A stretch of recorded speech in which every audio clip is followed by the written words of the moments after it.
Me Priyanka is describing the topic choriocarcinoma. अगर हम इसका इंट्रोडक्शन देखते हैं तो कोरियोकार्सिनोमा क्या होता है, जब भी कोई वुमेन प्रेग्नेंट होती है और उसकी एबनॉर्मल प्रेगनेंसी होती है, जहाँ पर उसका प्लेसेंटा होता है, यहाँ पे फिटस होता है, प्लेसेंटा से फिटस अटैच रहता है। इसमें हो सकता है फिटस ना भी बने, क्योंकि वहाँ पे क्या कोरियोनिक विलियाई के अंदर एबनॉर्मलिटी आई है। कोरियोनिक विलियाई कहाँ पे प्रेजेंट होती है, प्लेसेंटा के अंदर। प्लेसेंटा के अंदर क्या है, कोरियोनिक विलियाई प्रेजेंट होती है, वहाँ पर मैलिग्नेंसी की फॉर्मेशन हो जाती है, यानी कि ट्यूमर सेल्स वहाँ पे बनने स्टार्ट हो जाती है, जो कि कैंसर का रूप वहाँ पे ले लेती हैं। और कोरियोनिक विलियाई के अंदर कैंसर का बनना क्या कहलाता है, कोरियोकार्सिनोमा। अगर हम इसके रिस्क फैक्टर देखते हैं तो जो वुमेन्स मोर देन 40 ईयर्स होती है, अगर वो बच्चे पैदा करते हैं तो उनके अंदर ज़्यादा चांसेस होते हैं कि उनको वहाँ पे कोरियोकार्सिनोमा हो सकता है, क्योंकि उनकी इम्यूनिटी वीक हो चुकी होती है। और एबनॉर्मल टाइप ऑफ प्रेगनेंसी, यानी कि क्या है, उनको कोरियोकार्सिनोमा हो सकता है किस टाइम पे, जब उनकी क्या जो गेस्टेशनल फॉर्मेशन है, यानी कि उनके जो जीन्स हैं, उनके क्रोमोजोम्स है, वो अच्छे तरीके से वहाँ पे जब फर्टिलाइजेशन ना कर पाए, तो उसकी वजह से भी कोरियोकार्सिनोमा हो सकता है। उनके जो न्यूट्रिशनल डाइट है वो भी इस पर डिपेंड करती है। या फिर जो ब्लड ग्रुप ए के पेशेंट होते हैं, जिनके अंदर क्या है ब्लड ग्रुप ए होता है और ए बी होता है, वो भी मोर फ्रिक्वेंटली होते हैं जिनको कोरियोकार्सिनोमा हो सकता है। जो ब्लड ग्रुप ओ होता है उनको लेस चांसेस होते हैं, कम चांसेस होते हैं कि उनके अंदर कोरियोकार्सिनोमा हो सकता है।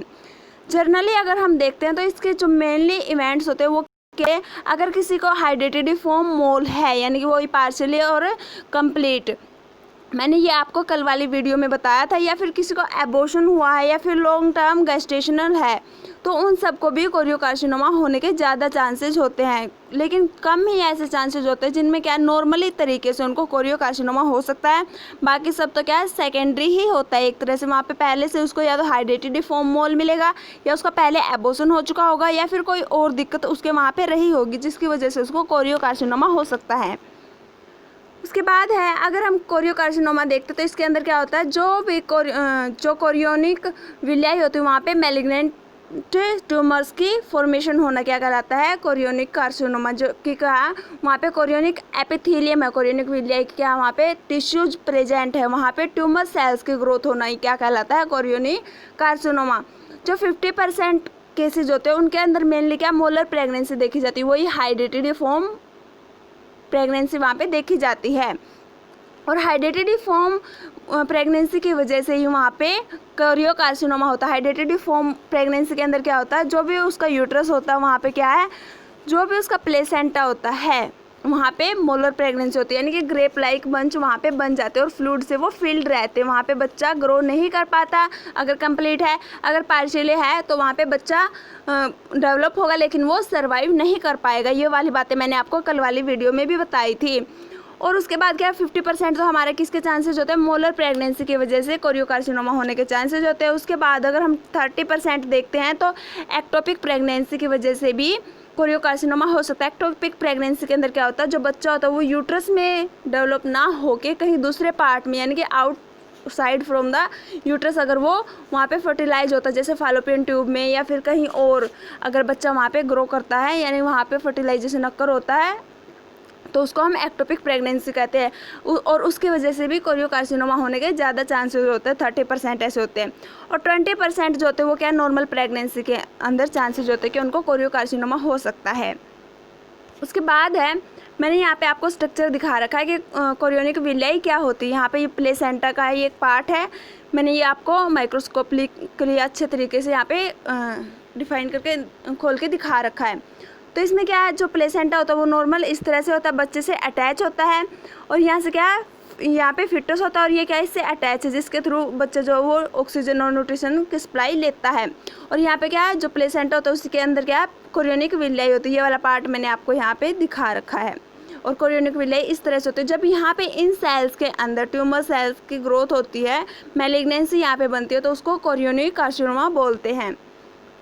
यहाँ पे मैंने आपको स्ट्रक्चर दिखा रखा, किसी पेशेंट को कोरियोनिक कार्सिनोमा हो रखा है तो वो किस तरह से हमें विजुलाइज होगा।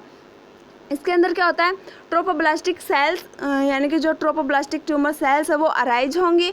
और क्या है, एपिथेलियम जो लेयर है कोरियोनिक की, वहाँ पे क्या है, एपिथेलियम लेयर के अंदर वहाँ पे सैक्रोमा होगा, यानी कि वहाँ पे ट्यूमर सेल्स की ग्रोथ होगी। और इसके अंदर क्या देखने को मिलता है, वहाँ पे ट्रोपोब्लास्टिक यानी कि ट्रोपोब्लास्टिक सेल्स वहाँ पे ओरिजिनेट हुई हैं, और हाइपरप्लेसिया भी वहाँ पे हो सकता है, एनाप्लेसिया भी हो सकता है, और कोरियोनिक विलियाई जो होती है वो एब्सेंस रहेगी, यानी कि जो प्लेसेंटा क्या कोरियोनिक विलियाई प्रेजेंट होती है, लेकिन यहाँ पे क्या है कोरियोनिक विलियाई एब्सेंट रहेगी, क्योंकि कोरियोनिक विलियाई की जगह पे ट्यूमर सेल्स आ रखी हैं, जिसकी वजह से वहाँ पे कोरियोनिक विलियाई वहाँ पे एक तरह से एब्सेंट हो जाती है। उसके बाद है रिस्क फैक्टर्स, किन किन को ज़्यादा रिस्क रहते हैं, वही मैंने पहले भी बताया था। अगर वुमेन्स की मोर देन 40 ईयर्स है या फिर उसकी एज बिलो देन 20 ईयर्स है और वो प्रेग्नेंट होती है, तो उनको ज़्यादा चांसेस रहते हैं कि उनको कोरियोकार्सिनोमा हो सकता है, या फिर किसी को मोलर प्रेगनेंसी है, वही हाइड्रेटिडिफॉर्म प्रेगनेंसी है, या फिर किसी के अंदर विटामिन ए की कमी है, किसके अंदर विटामिन ए की कमी है तो उसको भी कोरियोकार्सिनोमा होने के ज़्यादा चांसेस होते हैं, या फिर किसी का ब्लड ग्रुप ए या फिर ए बी है तो उसको भी ज़्यादा चांसेस होते हैं कोरियोकार्सिनोमा होने के, या फिर कोई और कारण है जैसे फैमिली हिस्ट्री है तो उसकी वजह से भी ज़्यादा चांसेस होते हैं कि उनको कोरियोकार्सिनोमा हो सकता है। उसके बाद है कुछ साइन सिम्टम्स कि उसको कोरियोकार्सिनोमा, इसके हमें कुछ साइन सिम्टम्स होते हैं, वो क्या क्या है, उसको क्या है परसिस्टेंट इल हेल्थ, यानी कि उसकी हेल्थ जो वो इल रहेगी, वो बीमार ही रहेगी एक तरह से, और उसकी इरेगुलर वजाइनल ब्लीडिंग होगी, जब भी उसको ब्लीडिंग होगी वो फास्टली यानी कि हैवी ब्लीडिंग होगी, उसको ज़्यादा अमाउंट में ब्लीडिंग होगी, और उसको एमिनोरिया कंटिन्यूसली चलता रहेगा, जैसे प्रेगनेंसी में एमिनोरिया होता है वहाँ पे MC साइकिल नहीं होता तो वो क्या कंटिन्यूसली वहाँ पे चलता रहेगा। और जो दूसरे सिम्टम्स है वो क्या क्या होंगे, जैसे क्या वो जो कोरियोकार्सिनोमा होता है वो ब्लड के थ्रू ज़्यादातर फैलता है, यानी कि दूसरे पार्ट में जब मेटास्टेसिस होता है उसकी स्टेज लास्ट आती है तो उस टाइम पे वो हमारे दूसरे ऑर्गन्स तक फैलता है, उसमें सबसे ज़्यादा वो लंग्स को अफेक्ट करता है। तो यहाँ पे क्या क्या हमारे जो दूसरे लंग्स को अफेक्ट करता है तो वहाँ पे क्या क्या हमें साइन सिम्टम्स होंगे, कफ होगी अगर लंग्स के अंदर है तो, और क्या ब्रेथलेसनेस और हिमोप्टाइसिस, यानी कि उसको कफ के साथ में वहाँ पे ब्लीडिंग भी होगी। और वजाइनल के अंदर अगर हम देखते हैं चेंजेस तो वहाँ पे क्या इरेगुलर वहाँ पे ब्लीडिंग होगी और वो बहुत हैवी होगी, वहाँ पे हैमरेज भी हो सकता है। अगर सेरेब्रल एरिया के अंदर देखते हैं ब्रेन के अंदर तो वहाँ पे क्या है हेडेक रहेगा, कन्वल्जन्स आएंगे और पैरालिसिस भी हो सकता है, और एट लास्ट कोमा में भी पेशेंट जा सकती है। लीवर के ऊपर क्या अफेक्ट होता है, एपिगैस्ट्रिक पेन होगा, यानी कि जो एब्डोमिनल उसके ऊपरी एरिया में पेन होगा और उसको जॉन्डिस भी हो सकता है। ये तो कुछ उसके साइन सिम्टम्स जिससे हम पता लगा सकते हैं उसको कोरियोकार्सिनोमा हो सकता है।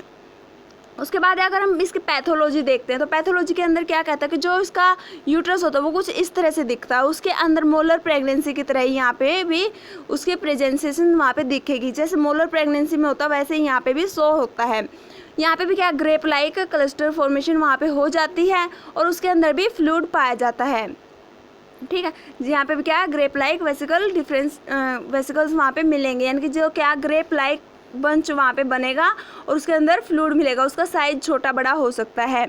उसके बाद क्या यहाँ पे क्रोनिक विलियाई के अंदर डिजनरेशन मिलेगी जिसके अंदर फ्लूइड होगा, जो क्रोनिक विलियाई है वो डिजनरेट वहाँ पे हो जाती है, इसलिए क्या है उसके अंदर क्रोनिक विलियाई देखने को बहुत कम ही मिलती है और उसके अंदर फ्लूइड फिल होता है।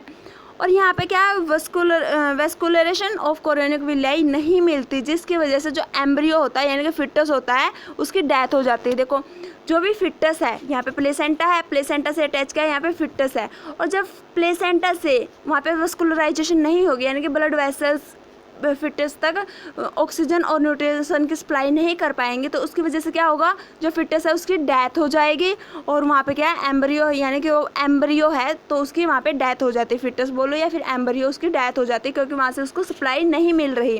और सप्लाई क्यों नहीं मिल रही, क्योंकि वहाँ पे कोरियोकार्सिनोमा पहले ही वहाँ पे कैंसर की सेल्स की ग्रोथ हो रखी है जो कि एक तरह से ग्रेप ऑफ बंच की तरह ही देखती है। ये मेनली जो सबसे ज़्यादा इसके मेनली कोज होते हैं वो क्या होते हैं हाइड्रेटिडिफॉर्म मोल या फिर वेसिकुलर मोल भी बोल सकते हैं या फिर इसको मोलर प्रेगनेंसी भी बोल सकते हैं, जो कि मैंने आपको कल वाली वीडियो में करवाई थी मोलर प्रेगनेंसी। उसके बाद है इसकी जो प्राइमरी साइट होती है वो कौन सी होती है, ये यूट्रस के अंदर कहीं पे भी हो सकता है, और रेयरली ये जो मैंने बताया था एक्टोपिक प्रेगनेंसी होती है यानी कि ट्यूब और ओवरीज के अंदर भी हो सकती है। मेनली तो कहाँ पे मिलेगा यूट्रस की किसी भी पार्ट में, ठीक है। अगर रेयरली अगर हम देखते हैं अगर एक्टोपिक प्रेगनेंसी तो उसकी वजह से वो ट्यूब या फिर ओवरीज के अंदर भी देखने को मिल सकता है। उसके बाद अगर हम इसको माइक्रोस्कोपिकली माइक्रोस्कोपिक से अगर हम इसके देखते हैं तो वहाँ पे क्या होगा, जो भी वहाँ पे सेल्स हैं, जो भी उनके सेल्स की क्या है, एक तरह से उसके जो कॉलम्स है वो नॉर्मल तरीके से बनने चाहिए थे, वो अच्छे से नॉर्मल तरीके से नहीं बन रहे हैं। वहाँ पे क्या है, ट्यूमर सेल्स की ग्रोथ हो रही है, वहाँ पे ट्यूमर सेल्स आ रही हैं, जिसकी वजह से एबनॉर्मल सेल्स की वहाँ पे मल्टीप्लिकेशन होती है। और वहाँ पे क्या है, जो एबनॉर्मल सेल्स ट्यूमर सेल्स है वो हमारे यूट्रस की मसल्स के अंदर इन्वेडिंग करना स्टार्ट कर देंगे, यानी कि यूट्रस की मसल्स के अंदर भी वो एंट्री करना स्टार्ट कर देंगे और उसके बाद वो दूसरे पार्ट्स को भी वहाँ पे अफेक्ट करती हैं। यहाँ पे नेक्रोसिस और हेमरेज भी देखने को मिल सकता है। और जो विलस का पार्ट होगा, यानी विलस का जो पैटर्न होता है वो क्या है, कम्प्लीटली एब्सेंट मिलेगा, क्योंकि यहाँ पे विलस तो अच्छे से बन ही नहीं पाएगी, क्योंकि वहाँ पे क्या ट्यूमर की सेल्स की फॉर्मेशन हो रखी है। उसके बाद अगर हम इसकी स्टेज देखते हैं तो इसकी 4 स्टेज होती हैं कैंसर की, किसकी, कोरियोकार्सिनोमा की 4 स्टेजेज होती हैं। फर्स्ट स्टेज में क्या होता है, जो भी कैंसर बनती है वो यूट्रस के अंदर ही मिलती है, यानी कि ये फर्स्टली ही हम इसको जल्दी ही पहचान सकते हैं कि फर्स्ट स्टेज, और उसका ट्रीटमेंट अच्छे से हम ले सकते हैं। ये क्या है, यूट्रस के अंदर ही देखने को मिल सकते हैं। पहले इंसिटू होती है, उसके बाद क्या फर्स्ट स्टेज आती है जिसमें यूट्रस के अंदर ही वो रहती है। सेकेंड स्टेज में क्या होता है, ये यूट्रस से बाहर ग्रो करना स्टार्ट कर देती है। जो भी क्या है यहाँ पे कैंसर बनी है, कोरियोकार्सिनोमा है, फर्स्ट स्टेज में तो क्या है वो यूट्रस के अंदर ही रहती है। सेकंड स्टेज में जो भी वहाँ पे पेल्विक एरिया के ऑर्गन्स है, यानी कि जेनिटल ऑर्गन्स है, जैसे यूट्रस, ओवरी और fallopian tubes, cervix and vagina, यानी कि ये जो ऑर्गन्स हैं इनके अंदर वहाँ पे वो सेपरेट आउट हो सकती है, यानी कि सेकेंडरी उनके अंदर वो जा सकते हैं। और उसके बाद थर्ड स्टेज में अगर हम देखते हैं तो वो लंग्स के अंदर मेनली जाती है। 80% चांसेस होते हैं कि उसके बाद लंग्स के अंदर कैंसर हो सकती है कोरियोकार्सिनोमा की वजह से। ये क्यों होती है, लंग्स के अंदर क्यों फैल रही है वहाँ पे सीधे डायरेक्ट, क्योंकि क्या है, ये पल्मोनरी फ्लो को वहाँ पे अफेक्ट करती है। जैसे क्या पल्मोनरी जो हमारी आर्टरीज वेंस होती है, पल्मोनरी कैपिलरीज होती हैं, ये मेनली क्या पल्मोनरी कैपिलरीज को वहाँ पे अफेक्ट करती हैं। कोरियोकार्सिनोमा जब भी होता है तो वो सीधे क्या उनका संबंध पल्मोनरी कैपिलरीज से होता है।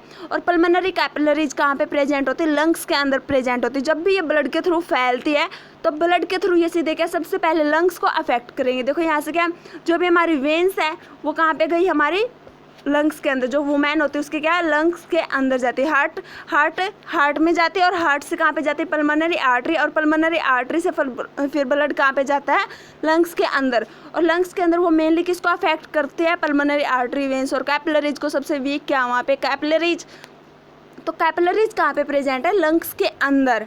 लंग्स के अंदर कैपिलरीज के प्रेजेंटेशन होने की वजह से वो क्या है, लंग्स के अंदर ट्यूमर क्रिएट करती है मोस्टली केसेज के अंदर। उसके बाद है स्टेज 4। स्टेज 4 में क्या होगा, जो दूसरे ऑर्गन्स हैं वहाँ पे वो मेटास्टेसिस कर सकती है, यानी कि फैल सकती है। दूसरे ऑर्गन्स जैसे कि क्या ब्रेन के अंदर, लिवर के अंदर, और क्या जो हमारे दूसरे गैस्ट्रो इंटेस्टाइनल ट्रैक्ट वाले ऑर्गन्स है जैसे इंटेस्टाइन वगैरह है, वहाँ पे भी वो फैल सकती है। एक बार और मैं इसके स्टेजेस आपको बता देती हूँ। फर्स्ट स्टेज के अंदर ये यूट्रस के अंदर ही रहती है। सेकेंड स्टेज में ये क्या है, यूट्रस से बाहर, जैसे क्या वजाइना, सर्विक्स, जो हमारे जेनिटल ऑर्गन्स होते हैं, ओवरीज, फैलोपियन ट्यूब्स, उनके अंदर ये चली जाती है। और उसके बाद थर्ड स्टेज में ये मेनली लंग्स को अफेक्ट करती है, क्योंकि वहाँ पे पल्मोनरी कैपिलरीज प्रेजेंट होती है। पल्मोनरी आर्टरी और वेंस को ये मेनली अफेक्ट करती है। इसके द्वारा ये क्या ब्लड के द्वारा फैलती है। फिर बाद में जब भी मेटास्टेसिस होता है तो मेनली ये ब्लड के द्वारा क्या पल्मोनरी कैपिलरीज और आर्टरीज, वेंस को अफेक्ट करती है। तो उसके बाद फोर्थ स्टेज में क्या होगा, जो दूसरे ऑर्गन्स हैं, अगर लंग्स को इसने अफेक्ट कर दिया तो उसके बाद दूसरे ऑर्गन्स जैसे कि क्या है ब्रेन, लीवर और गैस्ट्रो इंटेस्टाइनल ट्रैक्ट वाले ऑर्गन्स हैं, उनको ये मेनली अफेक्ट करती है। इसलिए जब भी कोरियोकार्सिनोमा के साइन सिम्टम हमें शो होते तो उसी टाइम पे हमें डॉक्टर से ट्रीटमेंट ले लेना चाहिए।